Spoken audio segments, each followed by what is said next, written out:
বন্ধুরা, বর্তমান ভিএন অ্যাপের মধ্যে একটা প্রধান সমস্যা দেখা দিচ্ছে, যেটা ফ্রিতে এডিট করার সময় আমরা যখন 100টা ভিডিও এডিট করি তখন একটা প্রবলেম দেখায় যে প্রজেক্ট ক্রিয়েশন ফেইল্ড। এটা দেখায় কেন? যে আমরা যখন ফ্রিতে 100টা ভিডিও এডিট করে নেই তখন এই প্রবলেমটা সাধারণত শো করায়। তো আমরা সাবস্ক্রিপশন না নিয়েই এই প্রবলেমটা কীভাবে সমাধান করব আজকে এই ভিডিওতে জানবো।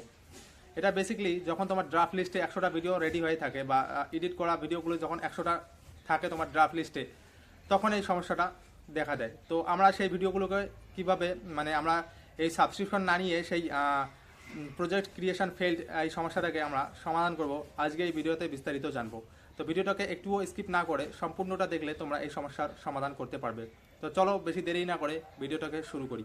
তো চলো দেখি এই সমস্যাটা কীভাবে আমরা সমাধান করব। তো এর জন্য আমরা সিম্পলি ভিএন অ্যাপ ওপেন করব। ওপেন করার পর তোমরা এখানে দেখতে পাবে যে সিম্পলি আমরা এখানে প্লাস আইকনে ক্লিক করি। ক্লিক করার পরে নিউ প্রজেক্ট ক্লিক করার পর দেখতে পাচ্ছ যে এই সমস্যাটা ফেস হইতেছে।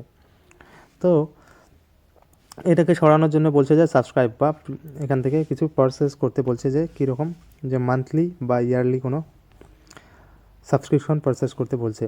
তো এটা সিম্পলি আমরা না করে এটাকে কীরকম করে আমরা আবার সেটাকে সঠিক আবার আগের মতো করে নিয়ে আসবো, চলো দেখে নিই। তো এর জন্য আমাদের সেই এখান থেকে সিম্পলি ব্যাক আসতে হবে।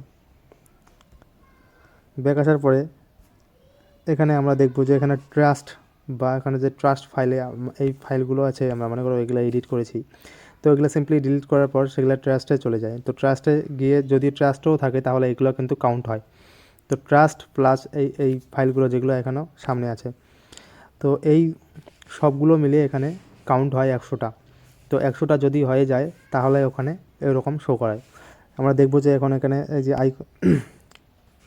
এখানে আসবো। সিম্পলি আসার পরে প্রজেক্ট ট্রাস্ট আছে, এখানে ক্লিক করব। করার পরে সিলেক্ট অল, আমাদের যতগুলো প্রজেক্ট আছে এগুলোকে আমরা দরকার নেই, এগুলো ওই জন্য আমরা ডিলিট করে দেবো। এই তো ডিলিট করা হয়ে গেল। দেখতে পাচ্ছ যে এখানে ট্রাস্টে আর আমাদের নেই, কিছু নেই। তো আমরা এখন সিম্পলি আবার যাব এখানে প্লাস এখানে দেখতে পাচ্ছ যে আমাদের সেই ফাইল খুলে গিয়েছে। তো এরকম করে আমরা এই অ্যাপে সমাধান করতে পারবো। তো বন্ধুরা, তোমরা দেখলে যে আমরা এই প্রবলেমটা কীরকম করে সলভ করলাম।